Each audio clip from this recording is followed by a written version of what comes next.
Hi, hello, and welcome to the Tax File. I'm Ali Kazmi, and it's my pleasure to introduce my co-host, Ektaa Kumar. Good morning, Al- Ektaa.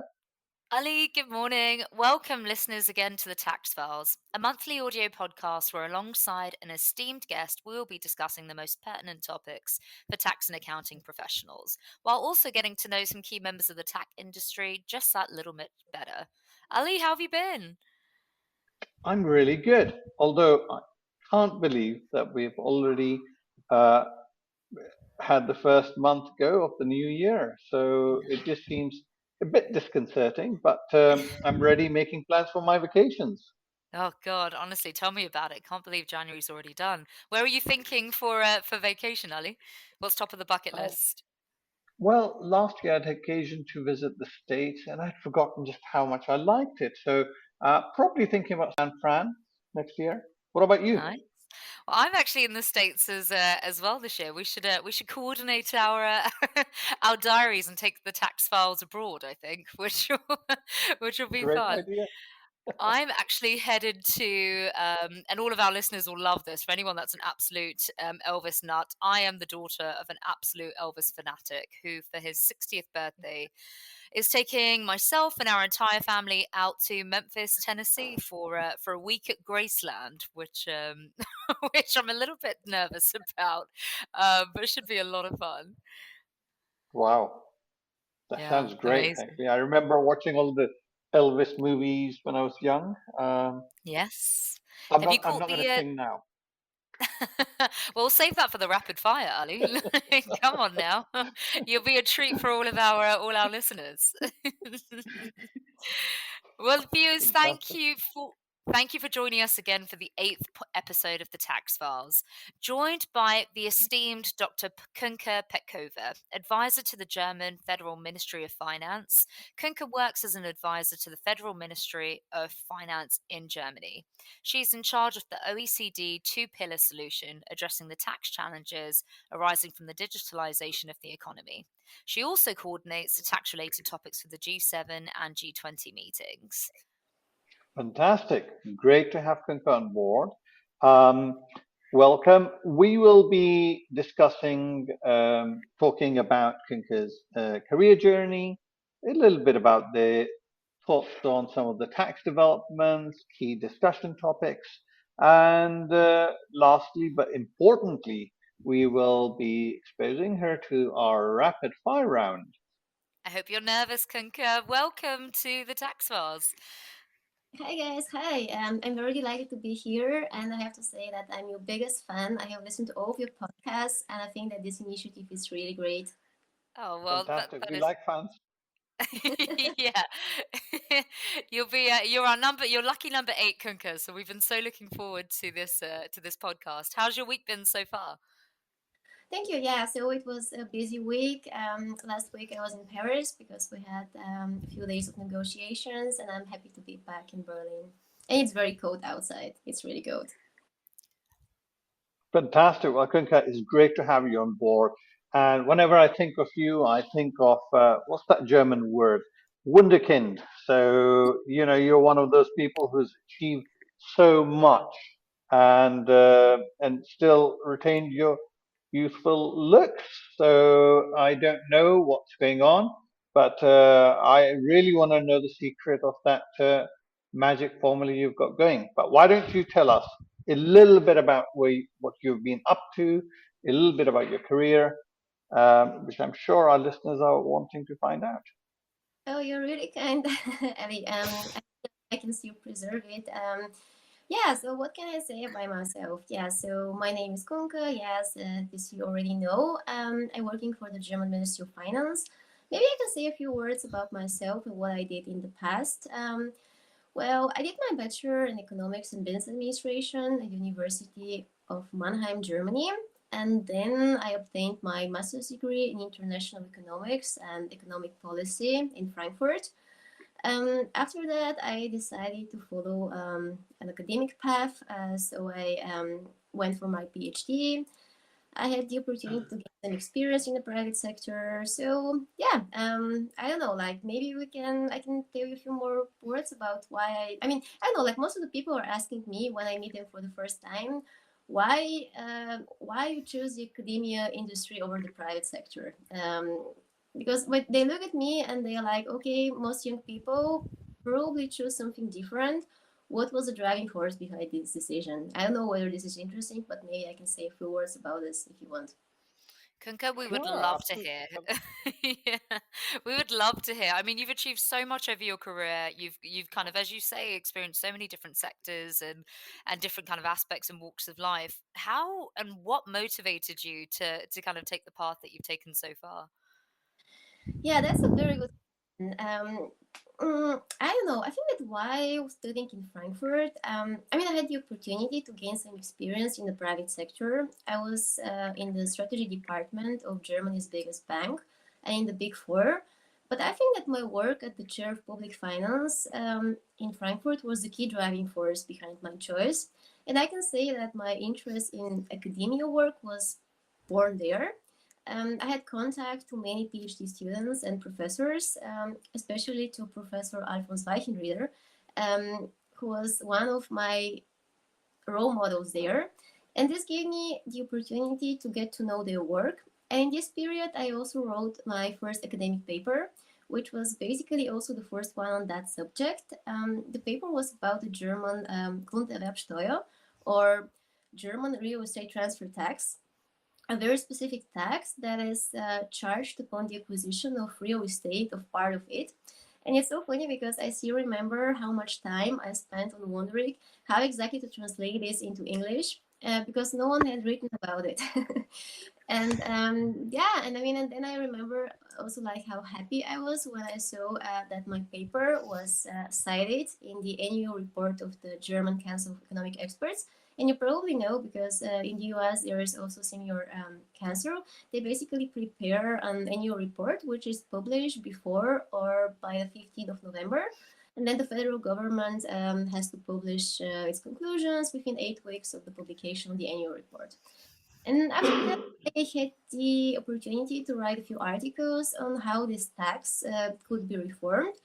And I was also invited to many conferences as a presenter. And I think this was like the turning point. I just realized that I want to deepen my knowledge in the field of international business taxation.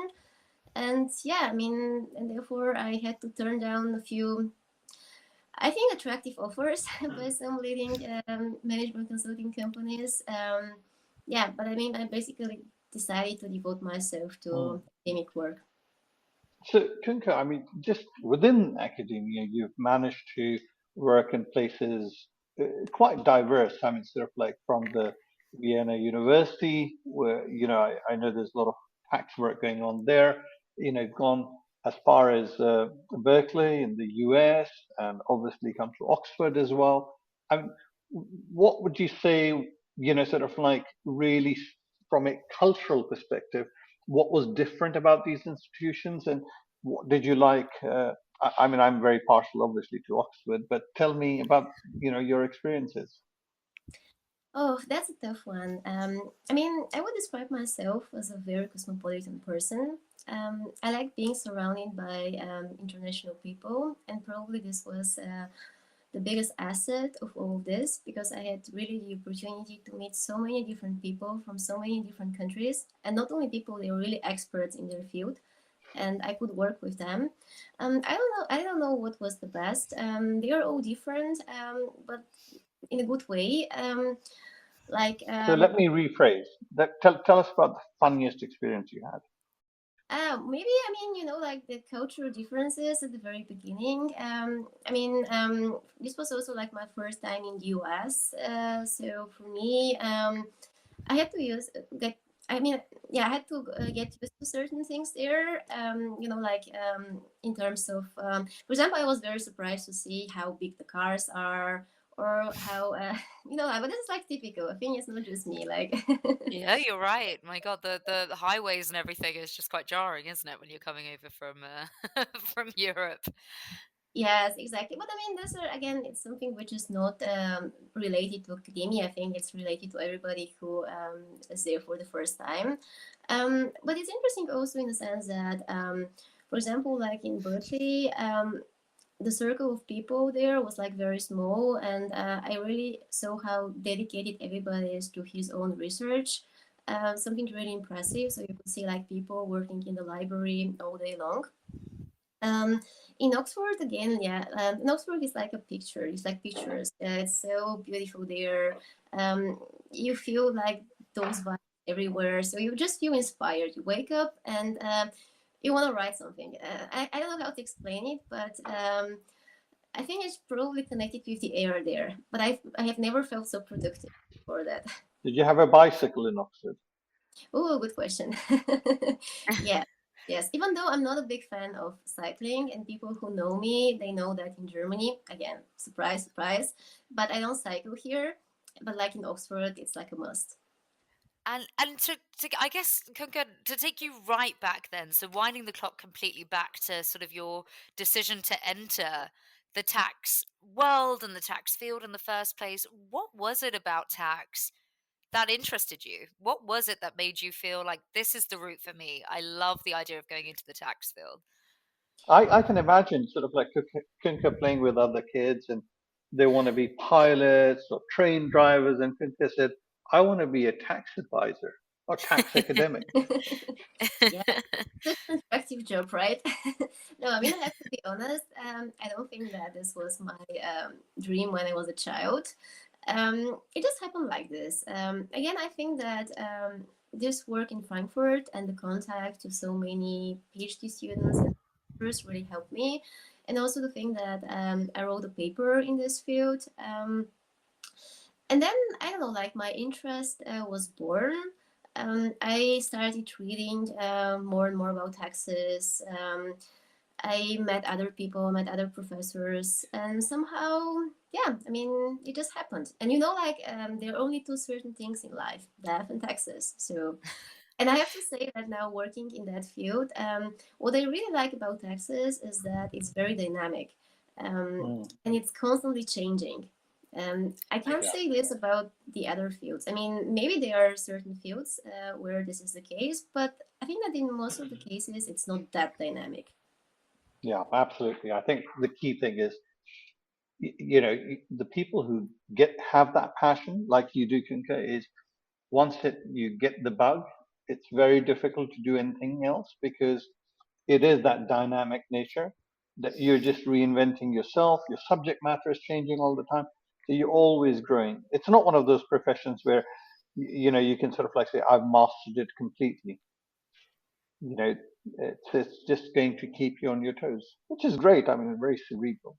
So yeah, Ekta, you this must find that the kind of people you place in different tax organizations. I mean, I suppose there's going to be something that really drives you, doesn't it?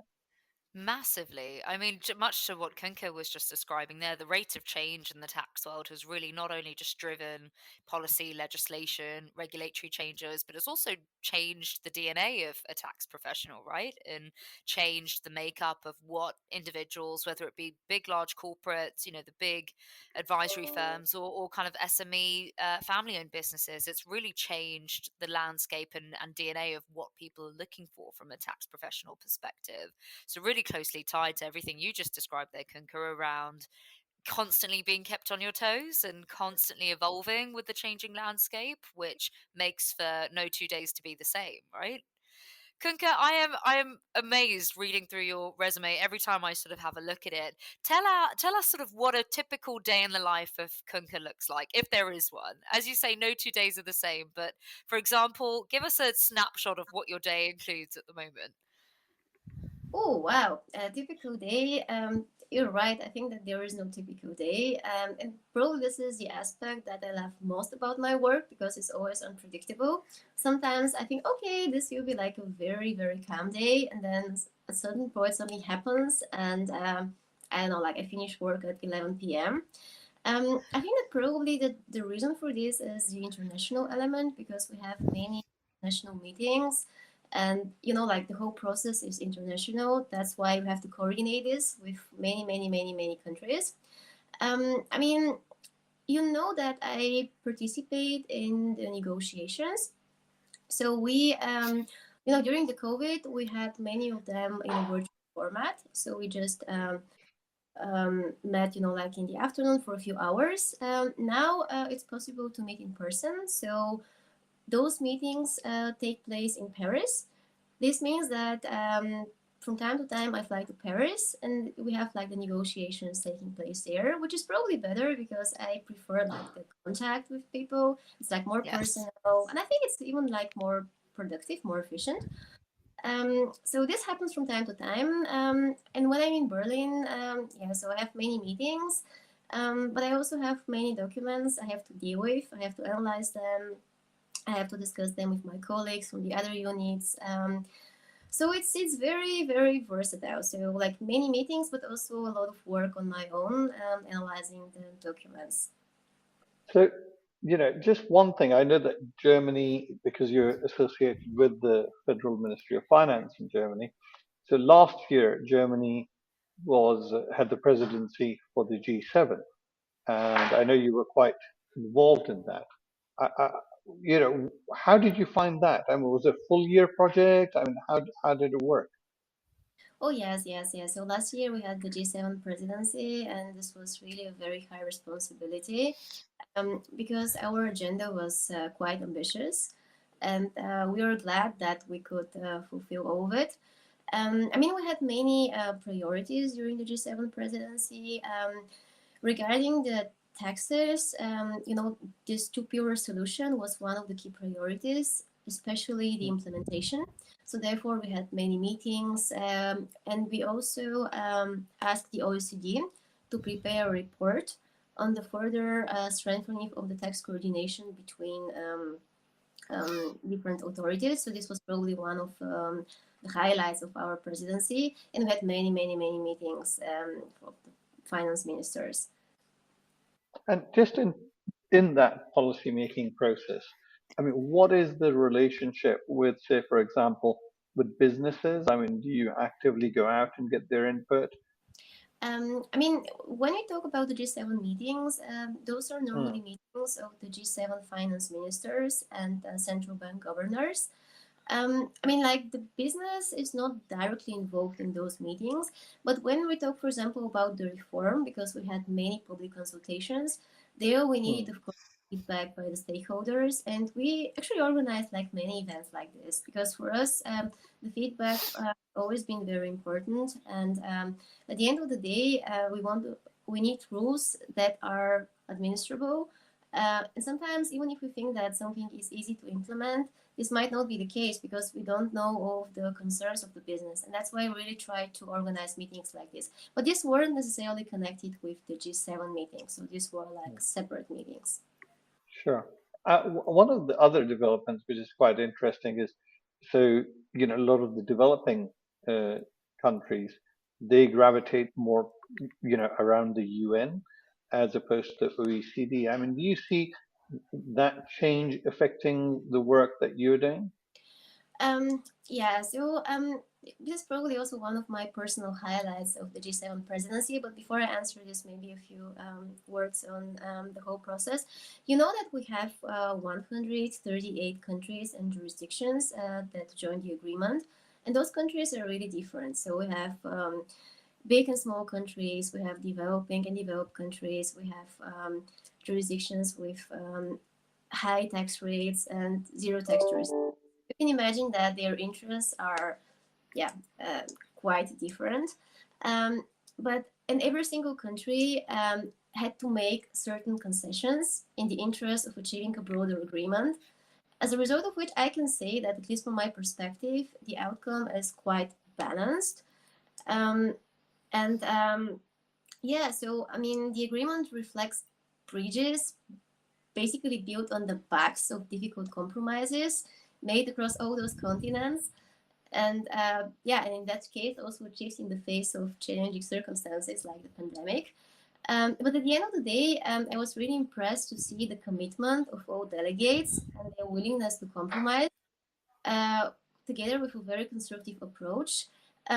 Yes, I mean, I have to say that probably, I mean, some sometimes people say that if people are not 100% happy with with an outcome, then this is the right outcome. Meaning that at the end of the day, you have to make also compromises, so it can be ideal. Um, it's not. It's not ideal for anybody, but I think that the fact that they joined the agreement and that we got so much support shows that everybody believes that this is the right way forward, because we don't have so many options. I have to say that, for example, now for me it's really important that we help the developing countries in the building capacity. And this was basically also one of our key priorities during the G7 presidency, because we understood that for those countries, it's really hard to implement this reform, because sometimes they have like a very small ministry. Probably they have like a team, I don't know, like 3-4 people, and they deal with thousands of topics.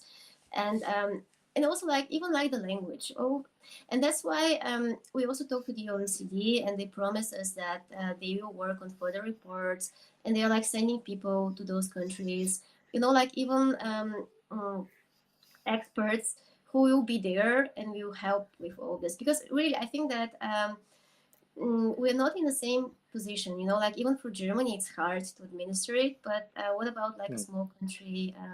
So at the end of the day, yes, I think it's difficult for them. There are like some challenges, but I'm just a little bit relieved to see that we, but also the other G7 countries, understood those problems and will try to help. Of course. I mean, it's an interesting time to be going through with these international measures, but also I think sort of like what's happening within the EU, that is quite interesting. I mean, sort of like Paul Tang is doing some really interesting work at the EU level, given both teeth. But you mentioned about the international. I mean, do you yourself go out into the field? I mean, do you go to places like Africa, Asia, and so on? No, not yet.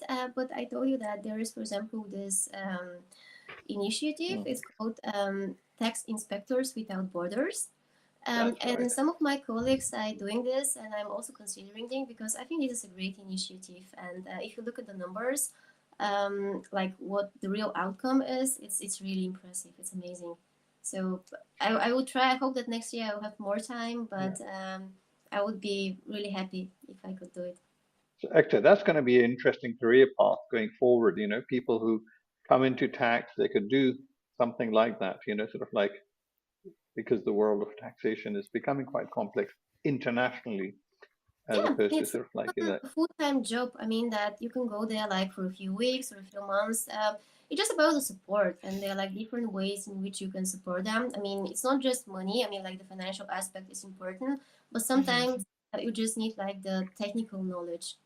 Yeah. And it's just promoting that idea of kind of a cohesive global international tax system, isn't it? I think Tax Investigators Without Borders, kind of at the moment with a tax system that at the best of times, perhaps from an international scale, can be a little bit, disjointed depending on sort of where you're based or what the priorities are. But I think promoting, kind of that element of no borders between the countries and people sort of coming together to find a solution, I think is a really important thing. Kunka, you touched on a point there around, kind of no agreement that is reached is going to satisfy kind of absolutely everyone or absolutely every country that's sort of on the roster. What is some of the biggest, do you think, or rather the main skill that it takes to go into sort of a room and kind of negotiate something that is cohesive for, that kind of gives people the majority of kind of feeling satisfied with kind of what you've come out of it with? I hope that I know the secret.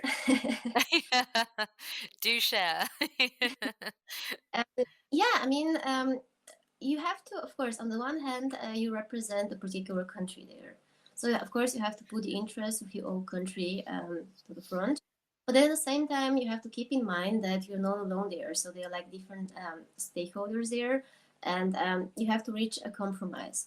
So you have to understand the needs of the other countries. You have to understand their priorities, and you have to be willing to compromise. Because I experience a lot of professional people, like really good in their fields, but without any willingness to compromise. And I mean, it's not going to work. I'm not saying that you have to sacrifice so much, but you have to be realistic. And I think that being realistic is one of the key aspects here.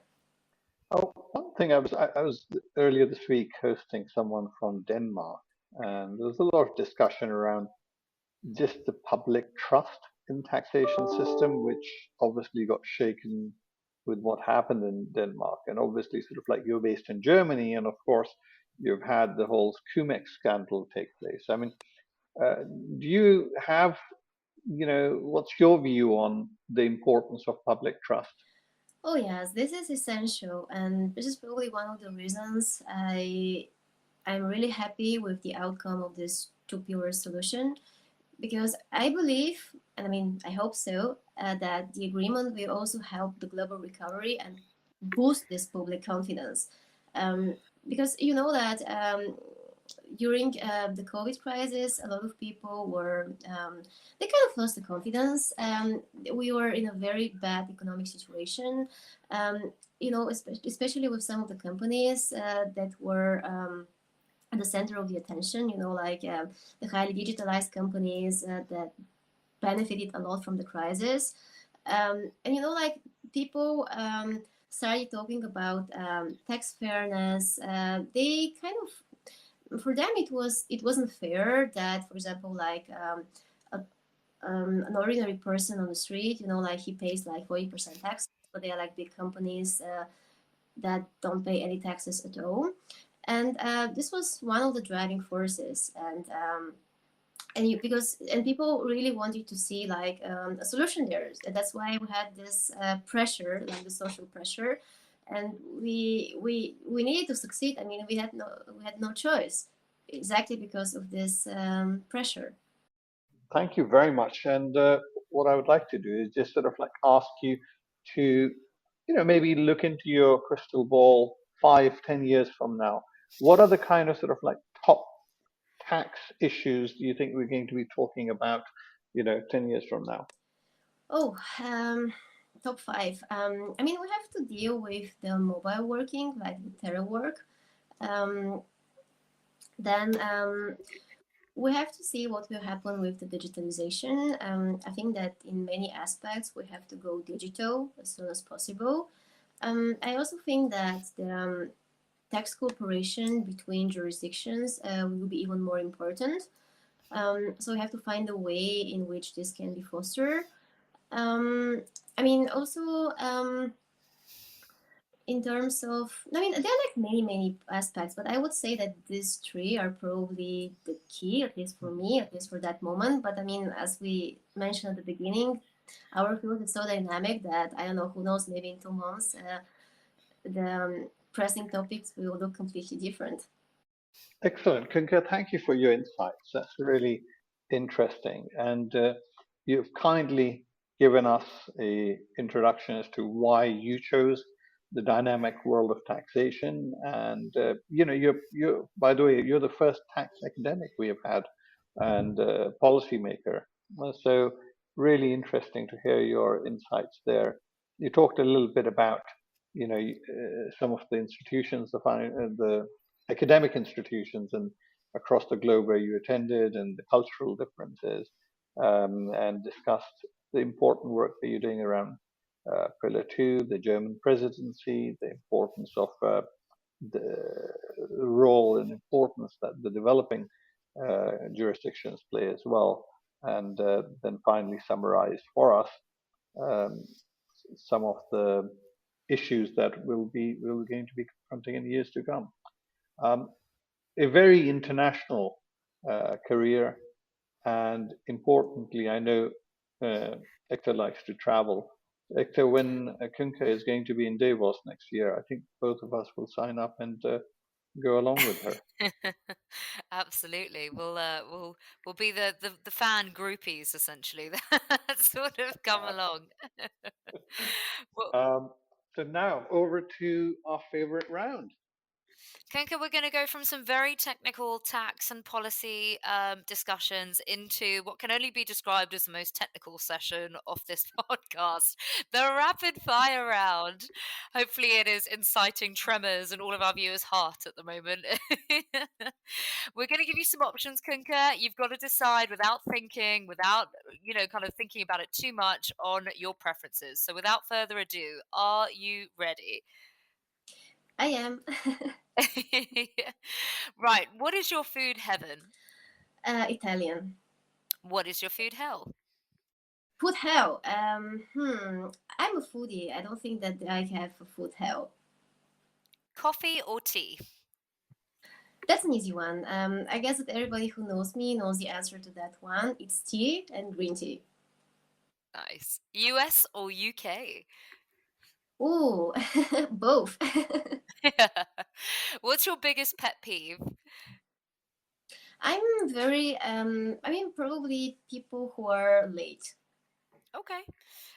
One of my pet peeves too. What's your biggest? Yes, you're looking at our other co-host for all of our listeners. What are 3 items on your bucket list? My iPhone, my book, like the book that I'm reading at the moment, and probably my AirPods. Kim Kardashian or Paris Hilton? Oh my god, no. None. Paris Hilton. Films or TV shows? Films. I don't watch TV.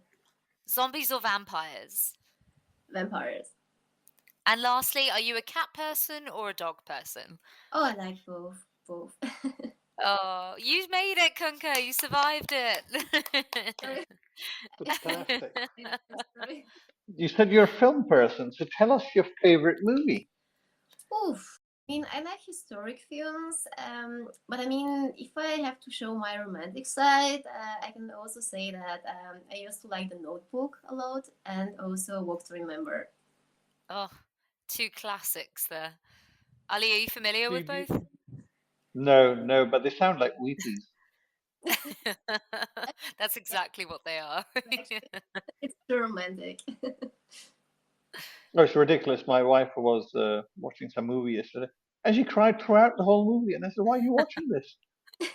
There's enough suffering going on in her life." Anyway, so listen, Kunka, we have people from all walks of life, usually tax people, but we do get some. My 11-year-old nephew listens to it as well.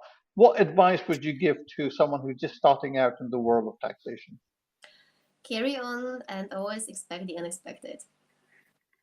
Fantastic. Kunka, thank you for being our guest on the Tax Files. It's been an absolute pleasure. And viewers, thank you for listening to the Tax Files. Please subscribe and get in contact if you wish to discuss any of these topics with us and our team, or if you have any questions at all. To stay up to date with announcements, updates, and guest reveals, please follow Hansuki on LinkedIn. Thank you very much. A pleasure to have Kunka as our guest, a very special guest. And thank you to my co host, Ektaa. Thank you. Until next time. Perfect.